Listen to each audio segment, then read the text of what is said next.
Hi there, it's Esther Herbert. I'm in for another video visit. And this week I want to carry on from one that I have completed previously.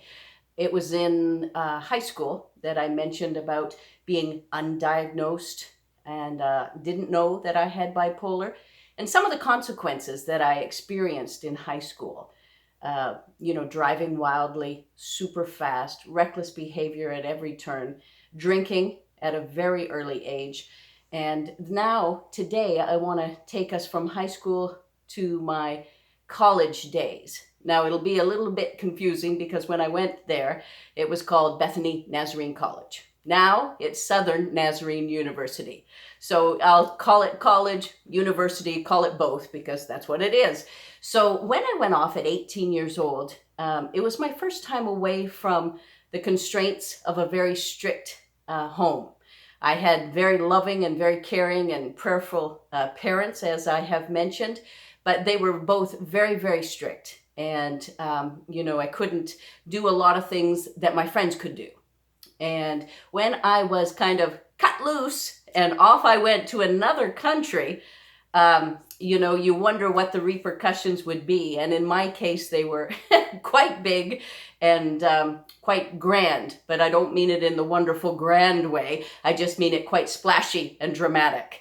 So what happened with me, I started working at a restaurant to help pay for my college education. Well, restaurant business people generally like to party after their shift and out until 2 or 3 in the morning. And I thought, how fun. I came from a no drinking policy in my home, even though I snuck drinking all the time. Here it was out in the open and I could do that. Now at the school, they had a very strong policy against drinking. But when I was out in the restaurant biz, I thought, hey, let's have some fun, and being an extremist and a person that was undiagnosed bipolar, then let me tell you that I took it to that extreme. And I didn't just have a couple of drinks and felt a little tipsy. I got hammered. And I did that on a, nightly, weekendly basis. It was just something that just came naturally, so to speak, in my life. I had a lot of fun, but I also then, cleaned myself up and went back to the dorm, and I did that for a whole year and quote unquote got away with it and thought everything's fine, no problems at all. So then in my second year, which was actually a junior year for me because of grade 13, I ran into a lot of problems. I was really, really drunk one night coming back to the dorm. I got caught. I got reported to the dean, and it was a horrible scene because I was sitting outside going to meet the dean at his office, and his secretary came out and said, this is a very serious accusation, Esther. We've deemed it necessary to contact your parents. In fact, they're here right now. So if you are me, I mean, the heart sunk. You thought, oh my stars, my parents from dear old Toronto, Canada, all the way down to Oklahoma City. They're there in the office. I thought, wow, this is bad. So long story short, I did get kicked out of university. Prior to that, I had just been elected religious council president, and which is rather ironic if you think about it, because I was going to lead chapels the following year. I had a partial scholarship. The people on campus had voted for me. So it was quite an honor, quite a thrill. And then all of a sudden, here I am, parents in the dean's office, and I'm being driven back to Canada, kicked out and absolutely humiliated.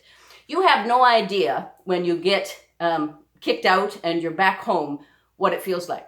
You feel rotten. You feel disgusted with yourself. You know that your parents have put such onus on education and they wanted you to go so badly. And that was a big deal to them, both of them teachers, and here I was kicked out of university. I mean, how awful. So what I thought about more than anything else, believe it or not, was I wanted to go back there. And I wanted to finish my degree more than anything in the world.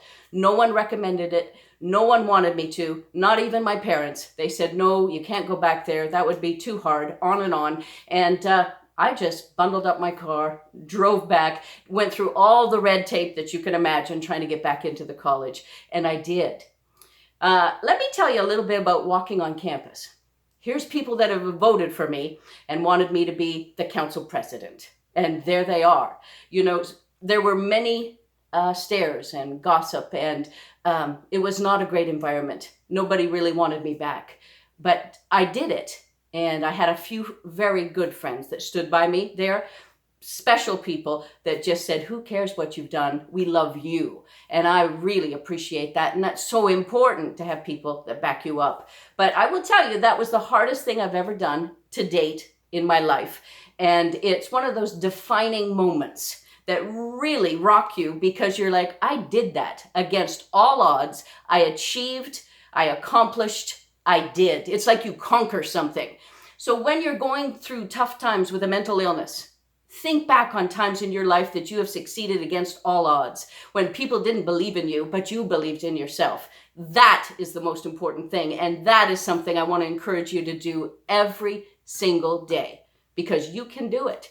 I can, you can. That's what we do. Teamwork. Whether I know you or not, I believe in you. And I really hope and pray that this has been an inspiration to you.